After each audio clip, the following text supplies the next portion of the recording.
كما صليت على إبراهيم وعلى آل إبراهيم إنك حميد مجيد. اللهم بارك على محمد وعلى آل محمد كما باركت على إبراهيم وعلى آل إبراهيم إنك حميد مجيد.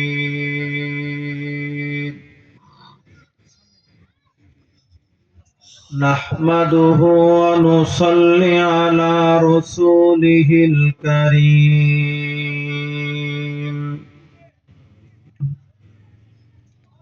أما بعد فقد قال الله سبحانه وتعالى في كلامه المجيد وفرقانه الحميد.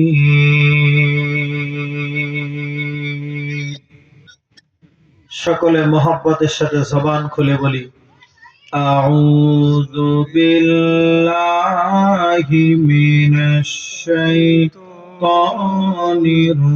الرجيم. بسم الله الرحمن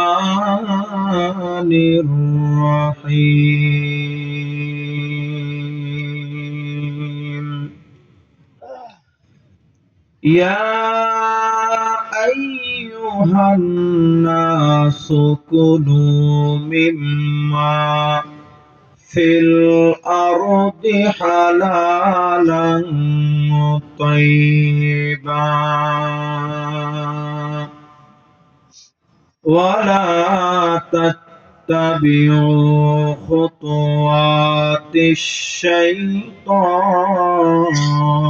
الشيطان إنه لكم عدو مبين. وقال رسول الله صلى الله عليه وسلم اتق المحارم تكن أعبد الناس أو كما قال عليه الصلاة والسلام. سبحانك لا علم لنا إلا ما علمتنا إنك أنت العليم الحكيم. جزى الله عنا محمدا ما هو أهله. সকলে মহব্বতের সাথে বলি সুবহানাল্লাহি ওয়া বিহামদিহি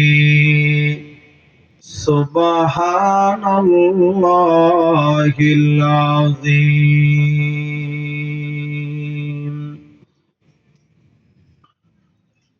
রূহে হুসনে মুস্তাফা হে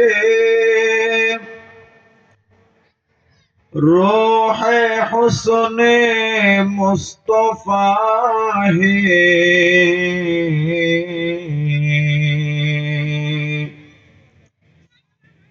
একে বাহরে বেকারা उसके साहिल तक कोई शेर बया पहुँचा नहीं बलागल उला भी कमालिही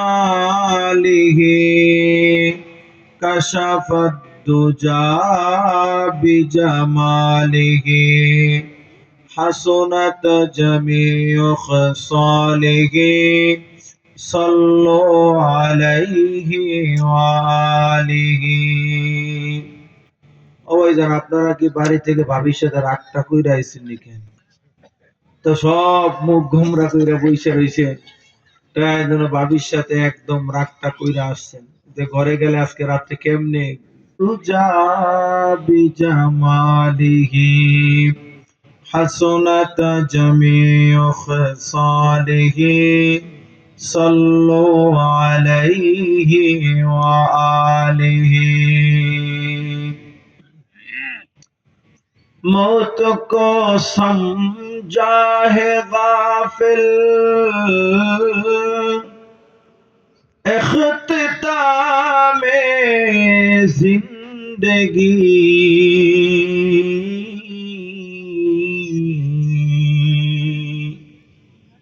दर हकीकत मौत तेरे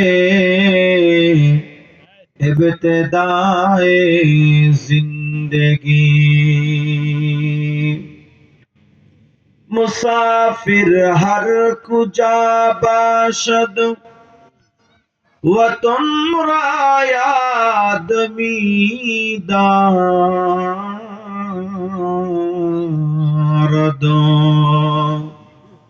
चुबुलबुल दर कफस बाशद चमन रायादमी दारद ला इलाहा इल्लल्लाह ला इलाहा इल्लल्लाह। ज़बान खुले सुबहानल्लाह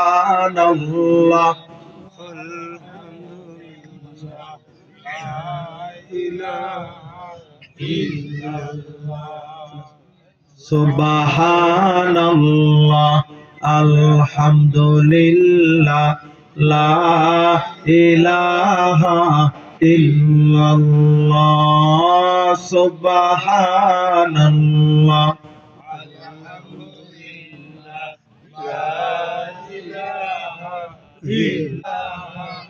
খেলা সকাল বেলার ধনীরে তুই ফকির সন্ধ্যা বেলা নদী পথে নৌকা চালাও কেরে মাঝি ভাই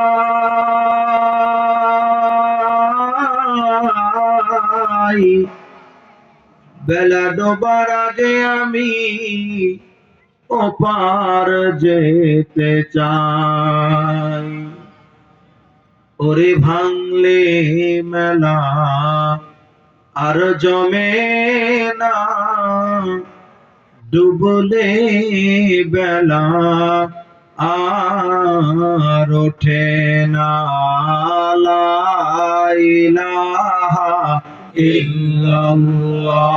জবান খুলে লা ইলাহা ইল্লাল্লাহ লা ইলাহা ইল্লাল্লাহ লা ইলাহা ইল্লাল্লাহ সুবহানাল্লাহ আলহামদুলিল্লাহ।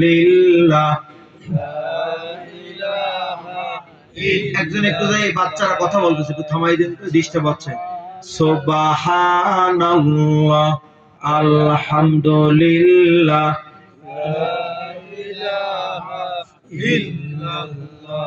সুবহানাল্লাহ আলহামদুলিল্লাহ ইল্লাল্লাহ। আমার ভাইরা জবানটা কে দিয়েছেন বলেন তো একটু, কে দিয়েছেন? আল্লাহ। আর একটু জোরে মহব্বতের সাথে ডান হাতের শাহাদাত আঙ্গুল উঁচা করে বলি, জবানটা কে দিয়েছেন? আল্লাহ। আর একটু জোরে মহব্বতের সাথে আওয়াজ দিয়ে বলি, জবানটা কে দিয়েছে? যুবক রে, বৃদ্ধ বাবাজিরে, কাল হাসুরের ময়দানে আল্লাহ রব্বুল আলামিন যদি প্রশ্ন করেন, আমার বান্দা রে, তোমারে কত সুন্দর একটা জবান আমি দিয়েছিলাম রে বান্দা, তোমার গ্রামে তোমার মহল্লায় এমন মানুষ ছিল যেই মানুষটাকে আমি জবান নামক নেয়ামত দেই নাই। এ বান্দারে, তুমি তো ওই বোবা মানুষটাকে দেখেছো, আমরা দেখছি কি দেখি নাই? বোবা মানুষ কথা বলেন। আল্লাহ পাক রব্বুল আলামিন যদি জিজ্ঞাসা করেন, আমার বান্দা, আমার দেওয়া জবান দিয়া এই জমিনের কত মানুষের নাম তুমি মহব্বতের সাথে উচ্চারণ করছো রে বান্দা, বিপরীতে তোমার ওই গ্রামের বোবা মানুষটা গোটা জীবনে নিজের মাকে মা বইলে একটা ডাক দিতে পারে নাই, পারে নাকি? কথা বলেন। আল্লাহ পাক যদি আপনার আমার জিগান, বান্দারে, ওই বোবা মানুষটা গোটা জিন্দেগিতে নিজের বাবারে বাবা বইলা একটা ডাক দিতে পারে নাই, এ আমার বান্দারে, ওই বাবা মানুষটা গোটা জীবনে কলিজার টুকরা সন্তানকে কোলে তুইলা আদরের একটা ডাক দিতে পারে নাই। বান্দারে, কিন্তু তোমারে কত সুন্দর একটা জবান আমি দিয়েছিলাম, আমার দেওয়া জবান দিয়া জমিনের কত মানুষের নাম তুমি মহব্বতের সাথে উচ্চারণ করছো রে বান্দা। আরে বান্দারে, নির্বাচনের সময় তোমার প্রিয় দলের প্রিয় মানুষের প্রিয় মার্কার স্লোগান কত মহব্বতের সাথে দিয়েছে রে বান্দা, জমিনের কত মানুষ রে আদর কইরা, ভালোবাসা কইরা, মায়া কইরা কত সুন্দর মধুর ডাক দিয়েছে রে বান্দা। কিন্তু যেই মালিক আমি তোরে এত সুন্দর একটা জবান দিয়েছিলাম রে বান্দা, আজকে হাসরের ময়দানে বান্দা জবাব দে, ওই জবান দিয়া কয়টা বার আমারে মহব্বতের সাথে ডাক দিছে রে বান্দা, জবাব দে। তোরে এত সুন্দর একটা জবান দিয়েছিলাম রে বান্দা, আমি যেই মালিক তোরে এত সুন্দর একটা জবান দিয়েছিলাম, ওই জবান দিয়ে কি দুইটা মধুর ডাক আমার পাওনা ছিল না রে বান্দা? কিন্তু তুই গোটা জিন্দেগিতে কয়টা বার আমার এই মহব্বতের সাথে ডাক দিছে রে বান্দা, জবাব দে। ভাইরা আমার, আল্লাহ পাক যদি আপনার আমার কাছে যদি আল্লাহ পাক প্রশ্ন করেন, জিজ্ঞাসা করেন, বলেন তো এই প্রশ্নের জবাব দিয়া পার পাওয়ার মতো ক্ষমতা আমাদের কারো আছে? কথা বলেন। নাই নাই নাই, এটাই হাদিসের ভিতরে নবীজি বলেছেন, মান হুসিবা কদ উযিবা। হাসরের ময়দানে আল্লাহ রাব্বুল আলামিন কোন বান্দাকে যদি কোন বিষয়ের প্রশ্ন করেন যে বান্দারে এই বিষয়ের জবাবটা দিয়ে তারপরে তোমার আমলনামার অন্য হিসাব নিকাশ, আল্লাহ পাক যদি কোন বান্দাকে কোন বিষয়ের ব্যাপারে হিসাবের জন্য পাকড়াও করেন, কোন একটা মাত্র বিষয় ধইরা যদি বান্দারে বলেন যে একটার জবাব দিয়ে যাইতে পারলে তুমি খালাস, আরে নবীজি বলেন, মান হুসিবা কদ উযিবা। হাসরের ময়দানে আল্লাহ পাক যদি কোন বান্দারে কোন বিষয়ের জন্য হিসাবের জন্য আটকায়া দেন, ওই বান্দা হিসাব দিয়া পার পাবে না, ওই বান্দা আল্লাহর আদালতে ফেসে যাবে, ওই বান্দাকে আযাব দেওয়া হবে। এজন্য নবীজি আমাদেরকে চমৎকার দোয়া শিখাই দিয়েছেন, আমার উম্মত রে, যখনই হাত তুলবা তো দোয়া করবা আল্লাহর কাছে, আল্লাহুম্মা হাসিবনি হিসাবান ইয়াসীরা। সকলে একটু মহব্বতের সাথে বলেন, আল্লাহুম্মা হাসিবনি হিসাবান ইয়াসীরা। ওগো আল্লাহ, তুমি যদি আমার কাছ থেকে হিসাব নাও তো হিসাবটা একটু সহজ কইরা নিও গো আল্লাহ, তুমি হিসাবটা কঠিন কইরা নিও না রে মাওলা। নবীজি এই দোয়া শিখাই দিয়েছেন রে ভাইরা আমার, বন্ধুরা আমার। আমি বলতেছিলাম আল্লাহ পাক রব্বুল আলামিন হাসরের ময়দানে যদি আপনারে আমারে জিজ্ঞাসা করেন, এ আমার বান্দারে, আমার বান্দারে, আমার বান্দারে, আমার দেওয়া জবান দিয়া জমিনের কত মানুষের নাম মহব্বতের সাথে নিয়েছিলে, ডাক দিয়েছিলি, ওরে আমার নখণ্ডার বান্দারা, আমার দেওয়া ওই জবান দিয়া কয়টা বার মহব্বতের সাথে আমারে ডাক দিছ রে বান্দা, জবাব দে, আপনি আমি ফেসে যাব। আজকে এই নখণ্ডা এলাকাবাসীর উদ্যোগে 27তম তাফসীরুল কোরআন মাহফিলে কিছু হোক বা না হোক, কমস কম আমরা আজকে কয়েকটা বার সেই মহান মালিক রে মহব্বতের সাথে ডাক দিতে চাই। কে কে হাত তুইলা দেখায়? নারায়ে তাকবীর, নারায়ে তাকবীর, আল্লাহু আকবার। আজকের মাহফিল সফল হোক, সফল হোক, সফল হোক, কবুল হোক আজকের মাহফিল। নারায়ে তাকবীর। আল্লাহ সবাই রে কবুল করুক, জোরে বলেন আমিন। কেউ বিদ্যুতের লাইন আপ ডাউন করে যান, বলতেছ কম, আচ্ছা।